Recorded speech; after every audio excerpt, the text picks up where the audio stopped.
Partai Gelora dan Partai Buruh selamatkan muka atau wajah PDIP ya. Hampir saja Partai Demokrasi Indonesia Perjuangan salah satu partai raksasa, partai gurita ya kehilangan muka karena tidak punya calon atau tidak memenuhi syarat berkompetisi di Pilkada Jakarta karena diborongi oleh Kim Plus ya seperti itu. Nah, kita akan bahas soal ini kaitannya dengan putusan Mahkamah Konstitusi ya di bukan partai politik.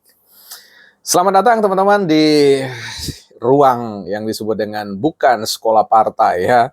Ini adalah sekolah publik, sekolahnya siapa saja ya yang mau bergabung dan kemudian membangun diskusi bersama, omong-omong yang rasional, yang bernalar, yang tentu beretika, dan kita harapkan setiap mereka yang hadir di ruangan ini kemudian tumbuh ya menjadi pembicara-pembicara publik yang mengisi ruang-ruang dan katakanlah membuat percakapan-percakapan atau diskursus kepublikan itu menjadi sehat dan beretika ya.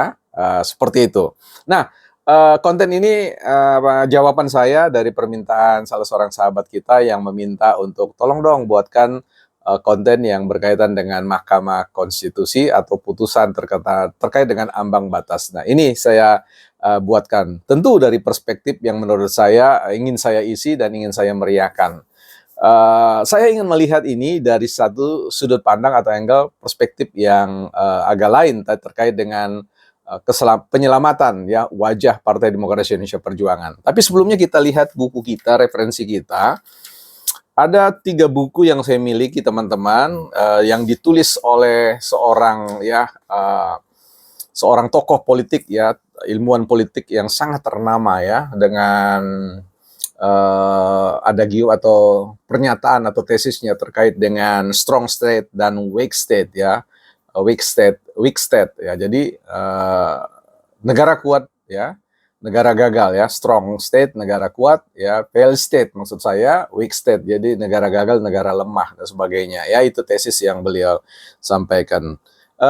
Di sini kemudian kita akan lihat ada tulisan-tulisan beliau ya, Francis Fukuyama, The Great Disruption ya, hakikat manusia dan rekonstitusi ya, tatanan sosial ya. Kemudian ada buku The End of History and The Last Man. Ini buku yang sangat menarik ya. Kemenangan kapitalisme dan demokrasi liberal. Dan juga ada satu buku ya. Beliau ini menulis banyak buku ya sebenarnya. Saya hanya mendapatkan 3 edisi Indonesia, edisi terjemahan. Tapi edisi dalam bahasa Inggris saya memiliki dalam bentuk soft file ya. Baik. Ini berjudul Trust ya, ini bicara tentang kebajikan sosial dan penciptaan kemakmuran ya. Nanti ada waktunya teman-teman kita akan bangun frame atau kerangka pikir berdasarkan tesis-tesis yang ditulis oleh Francis Fukuyama. Tetapi sedikit banyak apa yang saya sampaikan itu diwarnai dengan hakikat ya buku ini, hakikat manusia dan rekonstruksi tatanan sosial. Nah, sekarang kita kalau bicara tentang Mahkamah Konstitusi berarti ada rekonstitusi ya terkait dengan aturan main pemilihan kepala daerah. Soal Kaisang nanti ya kita akan bahas soal itu tersendiri ya. Bagaimana perjalanan ke depan dalam konteks politik, peta politik di Indonesia bagi Mas Kaisang. Kita mau bicara tentang PDIP yang diselamatkan oleh ya. Ini menarik ya. Jadi Bravo diselamatkan oleh partai kemarin sore ya. Mohon maaf saya gunakan istilah partai kemarin sore untuk Partai Buruh dan Partai Gelora, bukan dalam konteks substansi atau hakikat dari kepartaiannya, tetapi bicara tentang dari sisi dimensi waktu baru kemarin, artinya partai baru ya seperti itu. Tapi sekalipun Partai Gelora dan Partai Buruh ini adalah partai kemarin sore dalam artian sign quote, tapi mereka lah yang justru ya menghadirkan sebuah gagasan yang memicu ke Mahkamah Konstitusi melakukan rethinking ya, pemikiran ulang terkait dengan apa yang dimohonkan oleh Partai Gelora dan Partai Buruh, sehingga MK membuat sebuah putusan yang mengabulkan sebagian dan sebagiannya lagi tidak dikabulkan ya. Artinya kita fokus saja sebagai sebagian yang diusulkan sehingga ini disambut dalam rentang threshold yang bukan lagi 20-an% tetapi pada range 10 sampai dengan 7,5. Artinya ya kalau untuk konteks Jakarta akan ada 8 partai yang bisa mengusulkan secara independen, secara mandiri ya, yang lain ya berkolaborasi lah dan seterusnya ya. Ini menarik ya, artinya sudah ada banyak sekali varian, ragam pilihan ya, kita bisa memilih kepala daerah kita masing-masing, gubernur dan juga wakil gubernur, bupati dan wakil bupati. Jadi ini menarik sekali ya. Artinya sebuah tatanan rethinking konstitusi, rethinking demokrasi di Indonesia, memikirkan kembali tentang demokrasi yang menurut saya jauh lebih dinamis, jauh lebih menggairahkan. Jadi secara positif saya menyambut bahwa putusan MK terkait ini ya sebuah hal yang perlu diterima, disambut secara positif karena ini bisa merubah konstelasi dari peta politik di Indonesia ya. Kali-kali teman-teman juga yang sedang menonton ini punya kans atau peluang bisa menjadi kepala daerah ya. Ini menarik sekali, tinggal mempersiapkan diri bagaimana kemudian memenuhi kaidah-kaidah atau aturan main di dalam konteks kita bisa dipanggil, bukan dipanggil, dipilih ya sebagai salah seorang calon kepala daerah yang tentu muaranya adalah bagaimana mensejahterakan orang-orang yang kita pimpin. Nah, jadi ini bravo ya, artinya mantap buat Partai Buruh dan Partai Gelora yang walaupun baru kemarin sore ya, tapi saya kira orang-orang di dalam juga bukan orang kemarin sore ya, cuma eksistensi partai saja yang sekalipun dalam skala yang tidak terlalu besar partai ini tetapi mampu berpikiran besar. Nah, ini dia ya, mampu berpikiran besar, mampu berjiwa besar dan kemudian mampu menyelamatkan muka ya raksasa yang namanya Partai Demokrasi Indonesia Perjuangan. Ini kan menarik ya, artinya mudah-mudahan Partai Demokrasi Indonesia Perjuangan ini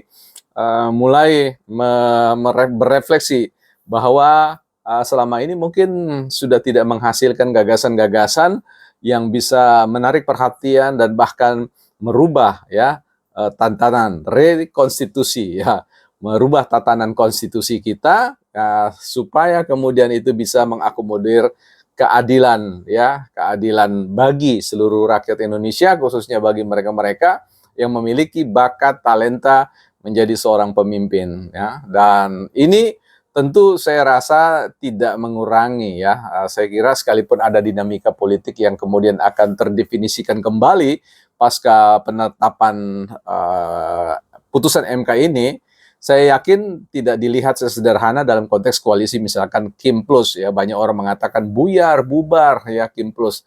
Saya kira tidak sesederhana itu karena bicara tentang pilkada ini tidak ya terlepas dari kerangka berpikir sistemik yang jauh lebih besar dengan pilpres yang lalu ya, sehingga ini tentu para koalisi-koalisi ini akan berhitung sedemikian rupa. Ini bukan hanya persoalan Jakarta, ini persoalan Indonesia, persoalan kelangsungan kepemimpinan Pak Prabowo dan Gibran. Sehingga ya euforia ini saya kira tidak seperti yang akan kita bayangkan ya. Ada bargaining position, ada tawar-menawar ya, harga pas, tancap gas, gaspol begitu ya kira-kira.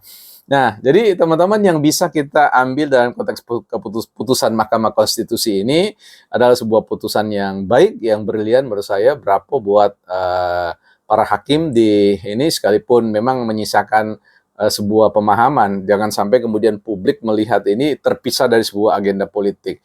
Institusi negara apapun namanya itu ada dalam spirit politik ya. Jadi keputusan kebijakan apapun karena konstitusi itu, undang-undang itu adalah produk dari sebuah politik ya, mekanisme politik.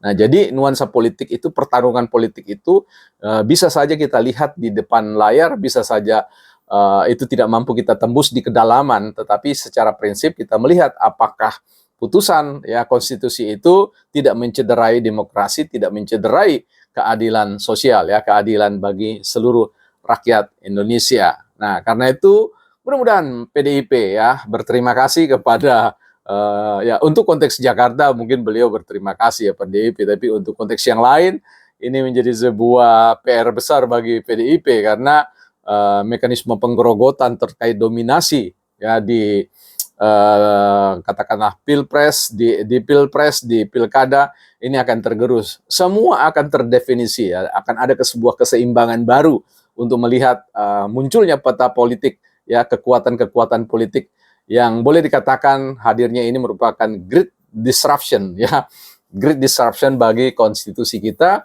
bagi demokrasi kita dan sistem berpolitik kita, bukan partai politik.